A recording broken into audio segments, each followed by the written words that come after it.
peut pas ne pas parler de la guerre Hamas contre Israël ou l'inverse. En tout cas, une nouvelle guerre au Proche-Orient avec beaucoup d'inquiétudes dans beaucoup de pays qui se mobilisent sur le plan diplomatique, humanitaire. Et alors, c'est un événement qui est exceptionnel depuis 1948, qui a été la date de l'indépendance de l'État d'Israël. Il y a eu d'autres affrontements guerriers au cours des dernières décennies. Il y a eu aussi des signatures de paix, c'est pas trop mal avec l'Égypte. Il y a même des discussions qui étaient en cours avec l'Arabie Saoudite, avec certains Émirats. Qu'est-ce qui explique que cette explosion soudaine et beaucoup d'Israéliens et beaucoup de Juifs résidant dans d'autres pays qu'Israël ont parlé du pire événement après la Shoah, compte tenu du nombre de morts sur le territoire d'Israël? Oui, mais il faut chercher sans doute des explications, pas forcément comparées à la Shoah, parce que rien n'est à comparer à la Shoah. Ah oui, que ça soit clair, et que ce sont des domaines 6 millions tellement de morts, bien différents, sûr. il faut pas faire ce type de comparaison. Je trouve qu'elle est quand même malvenue. Cela dit, le 7 octobre 2023, ça a été un événement épouvantable pour Israël. Clin d'œil de l'histoire, c'était le 50e anniversaire de la guerre du Kippour, Oui. qui était aussi un samedi, et on sait que le samedi, les Israéliens ne sont pas forcément très opérationnels, sans se moquer bien évidemment. Pour des raisons culturelles. Et que par ailleurs, le 7 octobre, petit clin d'œil, c'est l'anniversaire de Poutine. Alors, il ne faut pas avoir l'esprit mal tourné et penser qu'il y a une corrélation à cela, mais sur le fond, nous sommes dans une période où tout événement a des répercussions tous les autres, et tout événement peut avoir des éclairages complémentaires d'autres événements qui existent, et qu'il faut essayer de débrouiller tout ça, parce que c'est la nouvelle logique géopolitique du monde qui s'installe et dont on n'a pas forcément pris conscience de l'ampleur qu'elle allait prendre, et durablement. Et Israël n'avait jamais été l'objet d'une invasion, même partielle, et aussi meurtrière de son territoire. Bien sûr, c'était un traumatisme épouvantable. Les Israéliens étaient très profondément choqués, mais même nous, dans le monde, en solidarité avec cet État israélien, eh bien, ça a été un énorme choc. Cela dit, en premier lieu, bon, tout a été dit à la télévision ces derniers temps, donc on sur va les pas se services répéter. secrets ont-ils Mais été défaillants? il faut quand même dire que le 7 octobre, en dehors du malheur de cette invasion sur le territoire israélien, on peut dire, et c'est pas moi qui le dis, c'est le grand écrivain franco-marocain Tahar Ben Jelloun qui a dit que ce jour-là, la cause palestinienne avait été assassinée et que le Hamas était une organisation définitivement terroriste, qu'elle était un ennemi du peuple israélien, on le sait, mais aussi du peuple palestinien, et que cette organisation terroriste, par ailleurs, au-delà des coups d'éclat qu'elle fait parfois, n'a manifestement aucun sens politique, et donc est un acteur qui n'est pas un acteur politique, c'est un acteur terroriste, et c'est à ce titre qu'il faut le combattre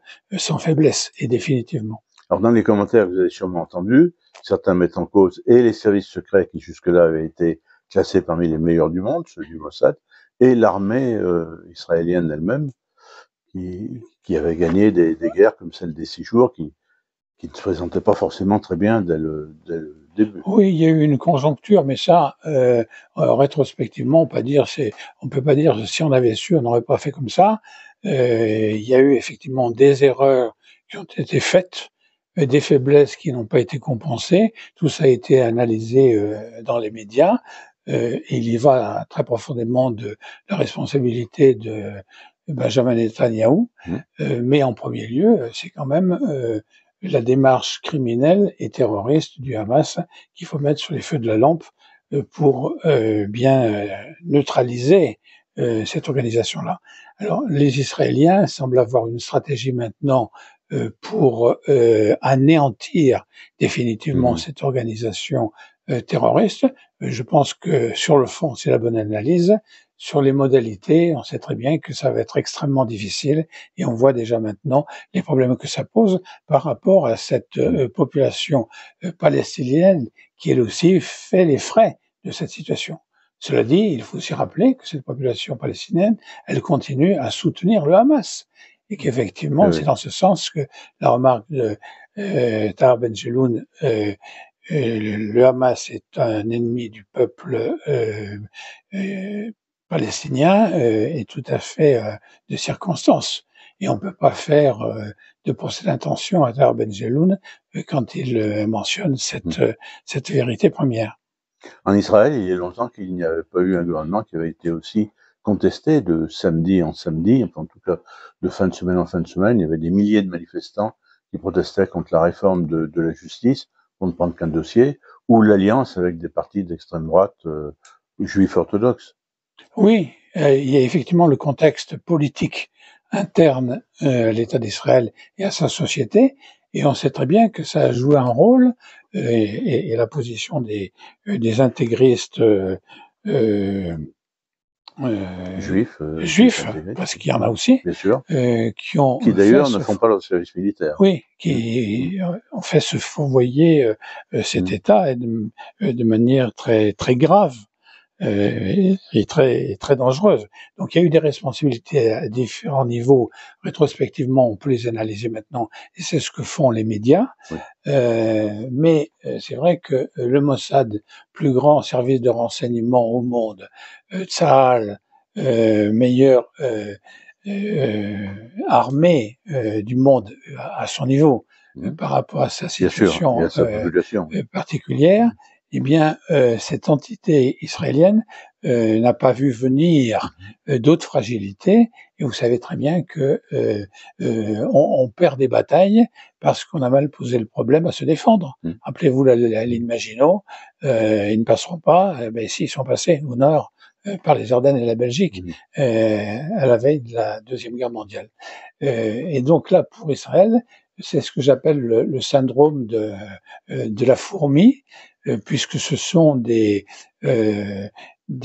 terroristes du Hamas sur des motos qui ont pénétré de partout, d'une certaine manière, à certains endroits là où le mur avait été démoli, et qui se sont répandus comme des fourmis sur le territoire israélien. Dans un festival musical, voulez-vous arrêter ça quand ça se produit? D'autant plus qu'il n'y avait pas l'armée israélienne à ce moment-là, et que la déferlante de ces terroristes individuellement, a consacré la modalité du massacre. Alors quelque chose qui semble un petit peu nouveau, c'est le nombre de réservistes et le fait que même en France, par exemple, on a vu partir des gens plus jeunes, mais aussi jusqu'à 60 ans, puisque ça fait partie de la loi locale, pour s'engager. Il y a même eu récemment les obsèques d'un jeune Français de 22 ans qui est mort dans les combats qui ont suivi le 7 octobre. Oui, mais à situation exceptionnelle, comportement exceptionnel. Et on sait très bien que des gens qui sont eux-mêmes de confession juive ou qui sont israéliens en France, mais bien sûr, ont volé au secours de leur pays et de leur population. On va terminer par les embrasements possibles. D'abord, localement, il y a des Arabes israéliens à l'intérieur de la République d'Israël. Il y a aussi la Cisjordanie qui pose problème. Il y a le Liban qui n'est pas très loin avec le Hezbollah. Est-ce qu'on peut craindre un embrasement? Et aussi, on l'a vu déjà, des débuts de conséquences dans un pays comme la France, qui est la plus forte communauté juive d'Europe, et aussi, avec une proportion différente, la plus forte communauté musulmane d'Europe. Bien sûr, alors sur cette question-là, oui, alors on peut en parler très longuement. Oui. Sur cette question-là, il faut quand même rappeler à quelle échelle des territoires en se situe. La bande de Gaza, c'est 1/10 du territoire du département de la Loire. Oui.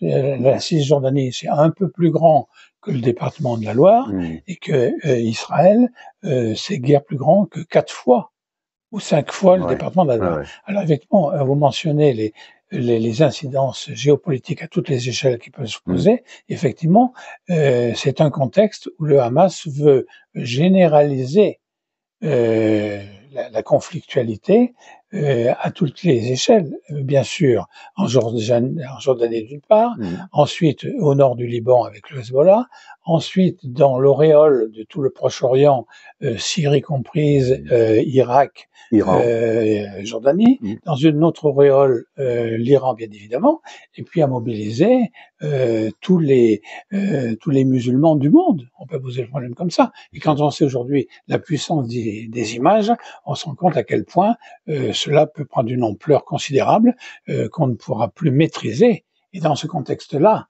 qui est un nouvel aspect de ce qu'on appelle désormais les guerres hybrides, eh bien, Poutine débarque pour dire je propose d'être le médiateur dans cette situation. Donc c'est pour ça que il y a peut-être, en ayant peut-être l'esprit mal tourné, réfléchir à cette idée selon laquelle Poutine était sans doute informé depuis longtemps d'une stratégie à mettre le feu sur Israël pour en avoir l'exploitation qu'il se prête à en avoir maintenant.